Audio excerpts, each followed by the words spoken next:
حضرت عیسیٰ علیہ السلام کا معجزہ بیان کیا جاتا ہے کہ بنی اسرائیل میں ایک شخص تھا جس کی بیوی نہایت حسین تھی، جس پر وہ اسرائیلی فریفتہ تھا۔ چنانچہ جب اس عورت کا انتقال ہو گیا تو اسرائیلی ایک مدت تک اس عورت کی قبر پر بیٹھا روتا رہا۔ اتفاقاً حضرت عیسیٰ علیہ السلام کا ادھر سے گزر ہوا تو انہوں نے اس اسرائیلی کو پریشان حال دیکھ کر اس کا سبب معلوم کیا۔ جب اسرائیلی نے اپنا واقعہ بیان کیا تو حضرت عیسیٰ علیہ السلام نے دریافت فرمایا، کیا تو چاہتا ہے کہ میں اس کو تیرے لیے زندہ کر دوں؟ اس نے عرض کیا کہ ہاں حضور، یہی میں چاہتا ہوں۔ چنانچہ جب حضرت عیسیٰ علیہ السلام نے اس قبر کے مردہ کو آواز دی تو قبر سے ایک حبشی غلام جس کی ناک کے نتنوں، آنکھوں اور جسم کے دوسرے سوراخوں سے آگ کی لپٹیں اٹھ رہی تھی۔ حضرت عیسیٰ علیہ السلام کو دیکھتے ہی غلام نے کلمہ پڑھا کہ لا الہ الا اللہ عیسیٰ روح اللہ۔ اسرائیلی نے یہ دیکھ کر عرض کیا، حضور مجھ سے کوئی غلطی ہو گئی، میری بیوی کی قبر تو دوسری ہے۔ یہ سن کر حضرت عیسیٰ علیہ السلام نے حبشی کو حکم دیا کہ تم اپنی قبر میں واپس ہو جاؤ۔ چنانچہ وہ مردہ ہو کر گر گیا اور اس کی قبر کو مٹی سے چھپا دیا گیا۔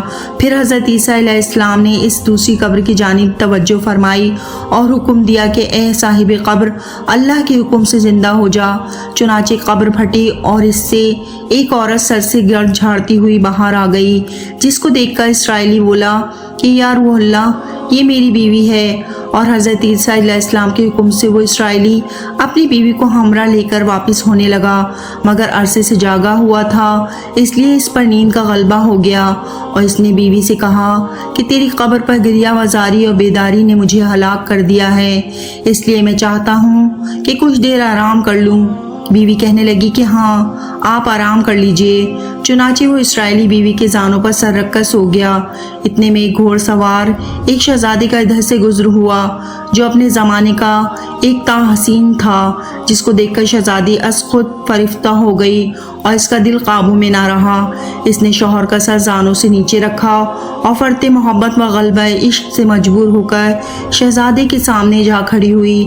ادھر جیسے ہی شہزادے کی نظر اس پر پڑی، وہ بھی اس کو دیکھ کر اس پر فریفتہ ہو گیا اور عورت کی خواہش پر اس کو اپنے گھوڑے پر بٹھا کر لے گیا۔ چنانچہ اس کے شوہر نے بیدار ہو کر جب اپنی بیوی کو نہ پایا تو نہایت پریشان ہوا اور اس کے ملنے کی تدبیر سوچنے لگا۔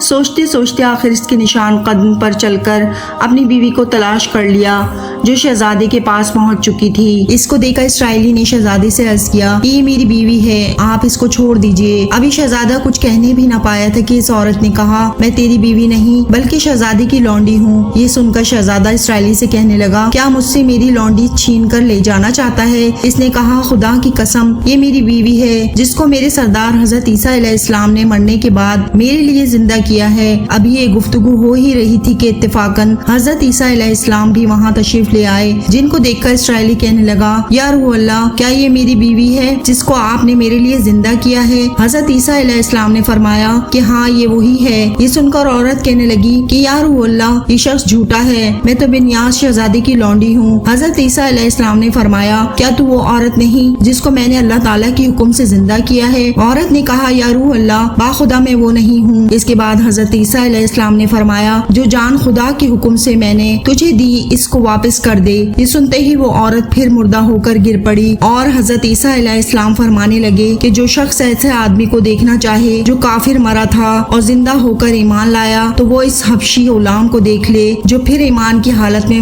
مرا۔ ایسے شخص کو دیکھنا چاہے جو مومن مرا تھا، پھر اللہ نے اس کو زندہ کیا اور وہ کافر ہو کر حالت کفر میں مر گیا، تو وہ اس عورت کو دیکھ لے۔ اس واقعے کو دیکھ کر اسرائیلی نے قسم کھائی، اب کبھی نکاح نہ کروں گا، اور میدانوں کی طرف نکل گیا جہاں اللہ تعالیٰ کی عبادت میں مصروف رہ کر اسے موت آ گئی۔ اللہ تعالیٰ اس پر رحم فرمائے۔